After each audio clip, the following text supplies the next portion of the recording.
पक्षफुटीनंतर राज्यात पहिलीच विधानसभा निवडणूक होती, त्यामुळे ही निवडणूक अत्यंत प्रतिष्ठेची मानली जाते। काल महाराष्ट्रात मतदान झालं। साधारण 65.2% मतदान काल झालेलं आहे। मतदानानंतर वेगवेगळ्या कंपनीजचे वेगवेगळे सर्वे, वेगवेगळे एक्झिट पोल समोर येत आहेत। आता आपल्याकडे एकूण 11 वेगवेगळ्या कंपनीजचे एक्झिट पोल आपल्या हातात आहेत। या एक्झिट पोलच्या माध्यमातून आपण जाणून घेणार आहोत की महाराष्ट्रात नेमकी हवा कोणाची आहे, महाराष्ट्रात नेमकं टेन्शन कोणाचं वाढणार आहे आणि पक्षफुटीनंतरची ही पहिली निवडणूक असल्यामुळे खरा पक्ष नेमका कोणता आहे, या सगळ्या प्रश्नांची उत्तरं आपण या व्हिडिओच्या माध्यमातून जाणून घेणार आहोत। नमस्कार, मी छाया आणि आपण पाहताय मुंबई तक। या 11 एक्झिट पोलमधला सगळ्यात पहिला एक्झिट पोल आहे तो म्हणजे इलेक्ट्रॉल एज हा एक्झिट पोल। इलेक्ट्रॉल एजच्या एक्झिट पोलच्या माहितीनुसार महायुतीला एकूण 118 जागा येतील असा अंदाज आहे, तर महाविकास आघाडीच्या परड्यात 150 जागा पडतील असा अंदाज इलेक्ट्रॉल एजने वर्तवलेला आहे। पण पक्षनिहाय जर आपण विचार केला तर पक्षनिहाय इलेक्ट्रॉल एजचा अंदाज असा आहे की भाजपला 78 सीट येतील असा अंदाज यांनी दिलेला आहे, तर एकनाथ शिंदेंच्या शिवसेनेच्या पदरात 26 जागा येतील असा अंदाज इलेक्ट्रॉल एजने वर्तवलेला आहे। मात्र शिंदे गट जेव्हा शिवसेनेतून बाहेर पडला तेव्हा 40 आमदार घेऊन ते बाहेर पडलेले होते। मात्र इलेक्ट्रॉल एजनुसार ह्या विधानसभा निवडणुकीत शिंदे गटाच्या पदरात फक्त 26 जागा येणार आहेत, तर अजित पवार गटांच्या राष्ट्रवादीचा जर विचार केला तर 14 जागा त्यांच्या निवडून येतील असा अंदाज इलेक्ट्रॉल एजने वर्तवलेला आहे। आता बघूयात की आघाडीची काय स्थिती असणार आहे। आघाडीतला पहिला पक्ष म्हणजे काँग्रेसच्या एकूण 60 जागा निवडून येतील असं इलेक्ट्रॉल एजचं म्हणणं आहे, तर उद्धव ठाकरे गटाच्या शिवसेनेच्या 46 जागा येतील आणि शरद पवार गटाच्या पदरात एकूण 44 जागा पडतील असं या सर्वेचं म्हणणं आहे। म्हणजे ओव्हरऑल जर आपण विचार केला तर युतीच्या पदरी 118 जागा पडतील आणि महाविकास आघाडीच्या पदरात 150 जागा पडतील असा अंदाज या सर्वेने वर्तवलेला आहे। युतीपेक्षा आघाडीच्या जास्त जागा या निवडणुकीत येतील असा अंदाज या सर्वेने वर्तवलेला आहे। आता यातला दुसरा सर्वात महत्त्वाचा सर्वे आहे तो म्हणजे CNXचा सर्वे।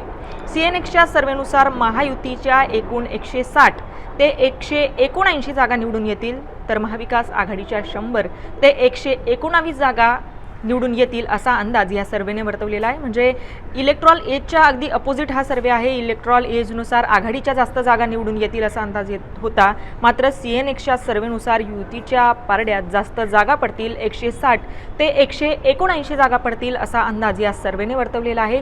त्याचबरोबर अदर म्हणजे इतर कोणत्या जागा येतील, इतर म्हणजे मनसे असेल, वंचित असेल, अपक्ष किंवा तिसरी आघाडी असेल, यांना आपण इतरमध्ये गृहीत धरलेला आहे, तर या इतरच्या पदरात एकूण 6 ते 12 सीट्स येऊ शकतात, त्यांच्या पदरात एकूण 6 ते 12 सीट पडू शकतात असा अंदाज CNXच्या सर्वेने वर्तवलेला आहे।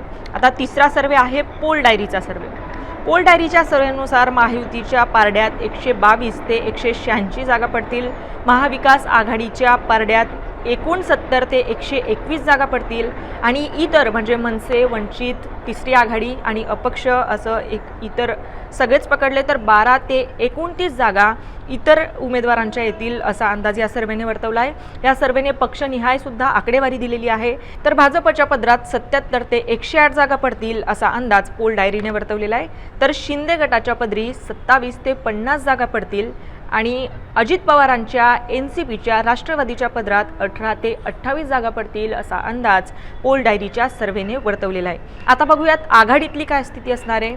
आघाडीतला पहिला पक्ष म्हणजे काँग्रेसला पोल डायरीच्या सर्वेनुसार 28 ते 47 जागांवर विजय मिळेल। उद्धव ठाकरे गटाच्या पक्षाला 16 ते 35 जागांवर विजय मिळेल, तर शरद पवार गटाला या सर्वेनुसार 25 ते 39 जागा मिळतील असा अंदाज पोल डायरीच्या सर्वेने वर्तवलेला आहे। आता पाहूयात पुढच्या सर्वेनुसार काय आकडेवारी आहे। पुढचा सर्वे आहे मॅट्रिकच्या सर्वेनुसार महायुतीला 150 ते 170 जागा महाराष्ट्रात मिळतील, तर महाविकास आघाडीला 110 ते 130 जागांवर समाधान मानावं लागेल असं या सर्वेचं म्हणणं आहे।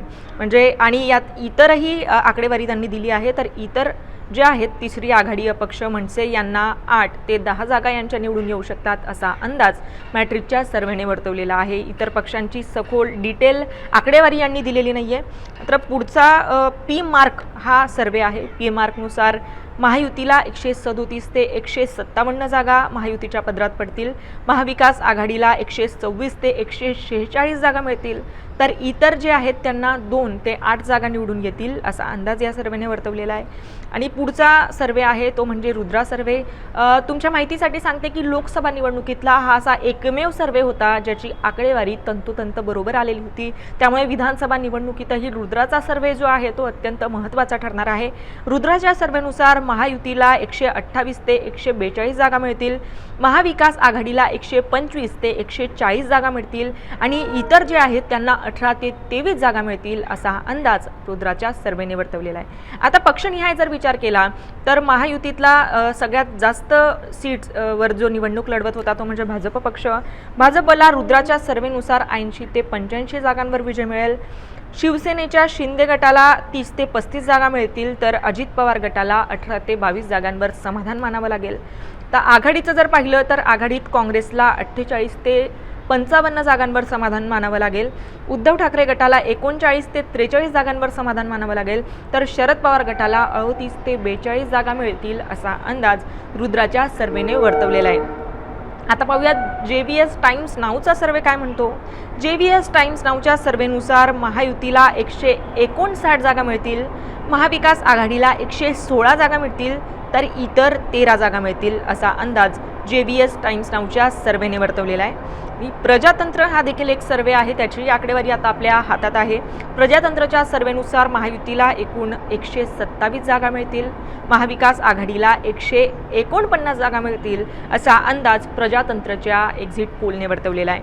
पुढचा जो सर्वे आहे तो म्हणजे चाणक्य स्ट्रॅटेजीज. चाणक्य स्ट्रॅटेजीजच्या सर्वेनुसार महायुतीला 152 ते 160 जागा मिळतील, तर महाविकास आघाडीला 130 ते 138 जागा मिळतील आणि इतरला 2 जागा मिळतील असा अंदाज या सर्वेने वर्तवलेला आहे. पक्षनिहाय सुद्धा आकडेवारी या सर्वेने दिलेली आहे. पक्षनिहाय जर विचार केला तर महायुतीतला भाजपला 90 जागा मिळतील, शिंदे गटाला 48 जागा मिळतील, NCP अजित पवार गटाला 22 जागा मिळतील असा अंदाज चाणक्य स्ट्रॅटेजीजच्या सर्वेने वर्तवलेला आहे. तर काँग्रेसला 63, उद्धव ठाकरे गटाला 35 आणि शरद पवार गटाच्या पदरात 40 जागा पडतील असा अंदाज चाणक्य स्ट्रॅटेजीजने वर्तवलेला आहे. म्हणजे या सर्वेनुसारही महायुतीला जास्त जागा मिळतील, 152 ते 160 जागा मिळतील आणि महाविकास आघाडीला कमी म्हणजे 130 ते 138 जागांवर समाधान मानावं लागेल असं या सर्वेचं म्हणणं आहे. पुढचा जो सर्वे आहे तो म्हणजे TV9 रिपोर्टर्सचा सर्वे. TV9 रिपोर्टर्सच्या सर्वेनुसार महायुतीला 129 ते 139 जागांवर समाधान मानावं लागेल, तर महाविकास आघाडीच्या सर्वेला 135 ते 145 जागा मिळतील असा अंदाज TV9 रिपोर्टर्सच्या सर्वेने वर्तवलेला आहे. म्हणजे महायुतीपेक्षा महाविकास आघाडीला जास्त जागा मिळतील असा अंदाज TV9 रिपोर्टर्सच्या सर्वेचा आहे. तर इतर विचार केला तर इतर 13 ते 23 जागा इतर पक्षांना मिळू शकतील असा अंदाज या सर्वेचा आहे.